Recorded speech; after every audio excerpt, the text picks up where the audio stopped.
लता मंगेशकर का जो पूरा संगीत का जीवन था, लोगों की उतनी उम्र नहीं होती, 75-80 साल बड़ी उम्र एक मानी जाती है, लेकिन उतने लंबे समय तक वो गाती रहीं। ये कैसे संभव है? बहुत लोग इस बात पर हैरानी जताते हैं कि इतनी उम्र के बाद भी उनकी आवाज़ उसी तरह से ताज़ी, उसी तरह से शोखी भरी, जिस भी अंदाज में वो गाएं, अच्छा गाएं, तो ये कैसे संभव था? इस पर काफ़ी बातें भी होती रहीं कि क्या लता मंगेशकर की आवाज़ के गले में ऐसा क्या है। यहाँ तक कहा जाता था कि लता मंगेशकर जो गला है उस पर रिसर्च होनी चाहिए। इस तरह की तमाम बातें सुनाई देती थीं।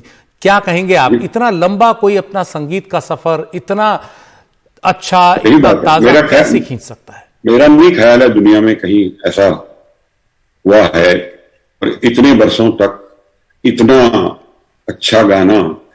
और जैसे अभी किसी ने कहा, मैंने सुना कि वो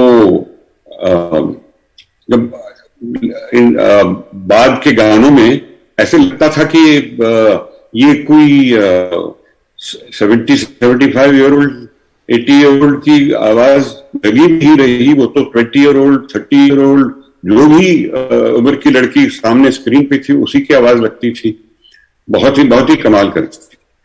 अमेजिंग कैसे उन्होंने मेंटेन किया। I am sure lot of hard work along with her talent.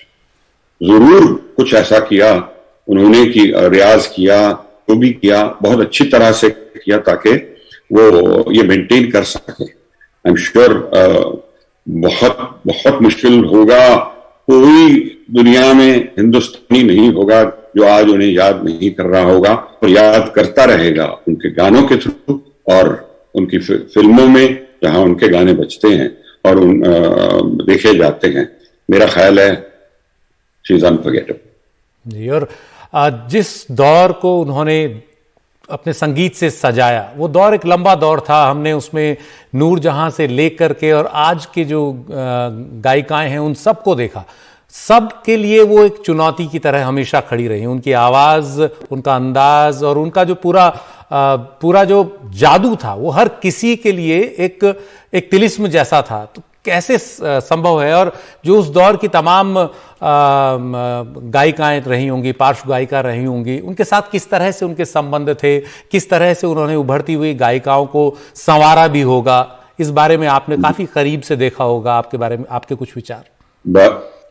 अब इसके बारे में कहना बहुत मुश्किल है क्योंकि असंभव को संभव करना यही तो एक बहुत ही महान कलाकार की बात है। और वो उनमें बिल्कुल वो बात थी जो उन्होंने कभी नहीं छोड़ा, हिम्मत कभी नहीं हारी और हमेशा दिल से अपने टैलेंट और दिल को रखते हुए उन्होंने इस तरह निभाया सब कुछ कि आज हम ये बिल्कुल नहीं कह सकते कि कभी भी पीछे हटी। वो रही आगे। मेरे लिए बहुत गर्व की बात थी एक रात जब यश जी और मैंने फिल्म प्रोड्यूसर्स गिल्ड के फंक्शन पे उनको अवार्ड दिया, लाइफ टाइम अचीवमेंट अवार्ड। बहुत इंपॉर्टेंट मोमेंट था मेरे लिए कि जिसको हमने पूजा है, जैसे हमें माना है, और वो आज हमारे सामने है और हम उनको अवार्ड पेश कर रहे हैं। बहुत अच्छा लगा जी। और लता मंगेशकर का कौन सा गीत ऐसा है या कौन कौन से कुछ गीत ऐसे हैं जो आपको हमेशा आपको हॉन्ट करेंगे या आपको हमेशा आपकी जुबान पर रहेंगे? आप लता मंगेशकर को याद करेंगे तो आपकी जुबान पर वो गीत बरबस अपने आप आ जाएगा। देखिए, अनफेयर सवाल है क्योंकि वो इतने सारे गाने हैं उनके कि एक आध को बताना बहुत मुश्किल होगा। तो प्लीज ये मैं माफी चाहूंगा कि बहुत सारे गाने उन्हें कहां, वो महल जो पहली फिल्म थी वहां से लेकर एंड तक उन्होंने गाने ऐसे गाए हैं जिस हीरोइन के लिए हो, जिस मौके के लिए हो, जो कंट्री के लिए, मेरे वतन के लोगों।